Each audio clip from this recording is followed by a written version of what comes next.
So guys, I posted on my shorts some days ago about, I think about a week ago, about the fact that I was traveling and within Oyo State, and how scared I was and all of that.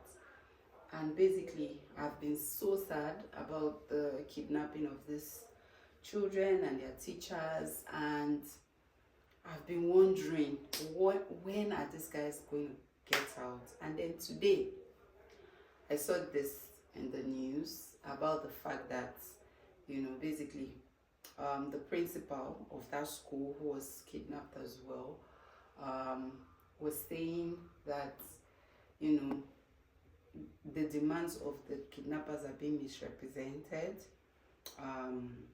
in the media. Because like some days ago we got this information from some sources in the government about what the kidnappers actually wanted. They quoted them wanting 1 billion naira per, I don't know if it's per person, I don't want to misrepresent as well, but basically they had some list of demands: 1 billion, ammunitions, this, that, Sharia law to be reintroduced, and release of some people, some prisoners as well. And this lady comes out and says, kidnappers are obviously recording her, and that she's basically saying those were not their demands, that their demands are simple. They just want the release of certain individuals. I'm guessing these individuals are the kidnappers' people.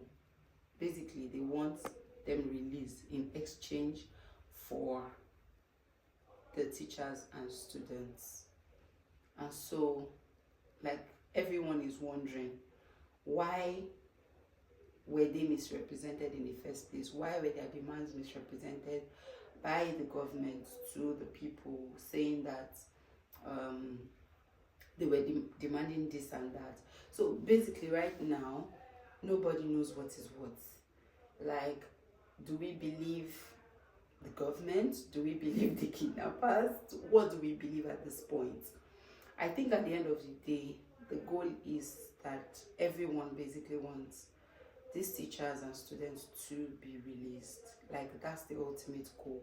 Because when these demands came up, the initial demands that were announced by the government,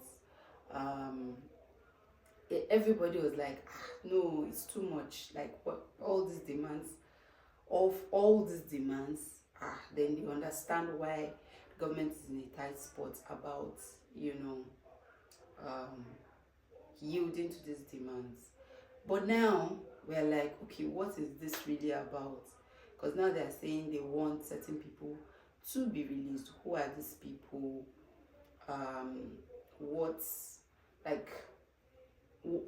Everybody's basically confused at this point. But at the end of the day, it's almost been a month. It's about 24 days now. It's almost been a month since these people were taken away from their families.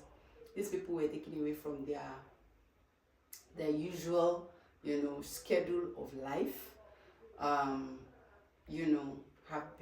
Only God knows how they're being treated, how they are, if they're okay. And at this point, I'm just lost. I don't know.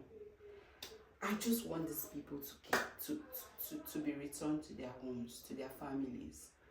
Because I, as a mother, I keep wondering, I keep thinking about it. If this was me, what would I be doing? Will I be able to go about my normal life? Definitely not. Will I, it's such a terrible place to be in. Like, not knowing where your family member is, how they are, if they're alive or not. It's not a good place to be in. So the government should please look into this. Like, at this point, I don't know.